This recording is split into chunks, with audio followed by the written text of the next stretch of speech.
Hi everyone, welcome to my channel, welcome to a new video. Today we have an album review of the new James Blake record, Assume Form. James Blake is an alternative R&B artist who has performed alongside some of the greatest names in hip-hop like Kendrick Lamar and RZA. Now he has come out with this album and I personally enjoyed it. I think it has some very high highlights and some very low lowlights. Let's talk about it. I'm going to start off this album review with a major critique because I think if we can get that critique out of the way, you guys might enjoy the actual album better. The album review might be better. Who knows? Let me just start off with the critiques. The main critique I have about this album is the song Mile High and Tell 'Em. These songs both have Metro Boomin. One has Travis Scott and one has Moses Sumney. I might be pronouncing it wrong, I'm not sure.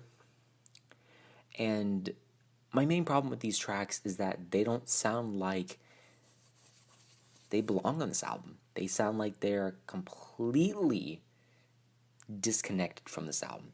They just feel out of place. And it being the second and third song on this album, it really just doesn't fit well at all on this album. This album is forlorn. It's kind of stripped back, and these songs, Mile High and Tell 'Em, they don't. They sound almost completely different from this entire album.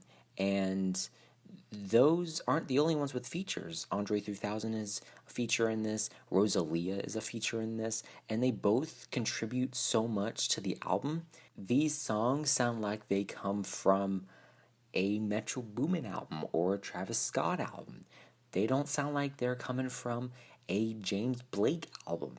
And that's just my biggest critique about this album, is just those two songs don't sound anything alike from the rest of the album. Another critique I have on this album is that some songs sound quite similar to other songs on this album. To me, it just felt like he was kind of tweaking the sounds quite heavily, but putting them into other songs, and it just kind of rinse and repeat.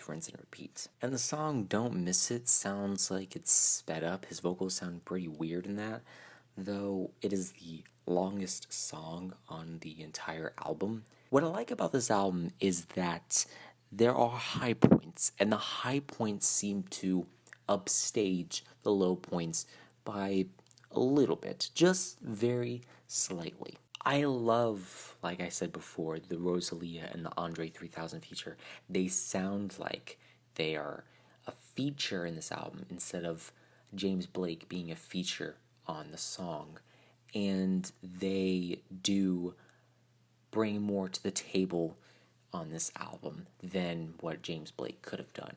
Not saying that he's not talented or anything. This dude can certainly write a song rich with symbolism and sound good and have very stripped back sounds and production and make a song sound great. And I just like this album quite a bit. This is a great album from a great performer and a great artist who can write a song, who can perform very well, whose vocals are unique. They sound nice. All in all, I think I said most of my feelings about this album. The album is very well exceptional, as you might say, and I am done with my thoughts and my critiques. I'm feeling a 73 on this album. If you listened to it, what did you think? Did you like it? Did you not like it? Let me know. What is your opinion on it? Comments down below. You can tell me what they are. With that said, thank you so much for watching. I hope you enjoyed, and I will see you in the next video. Bye.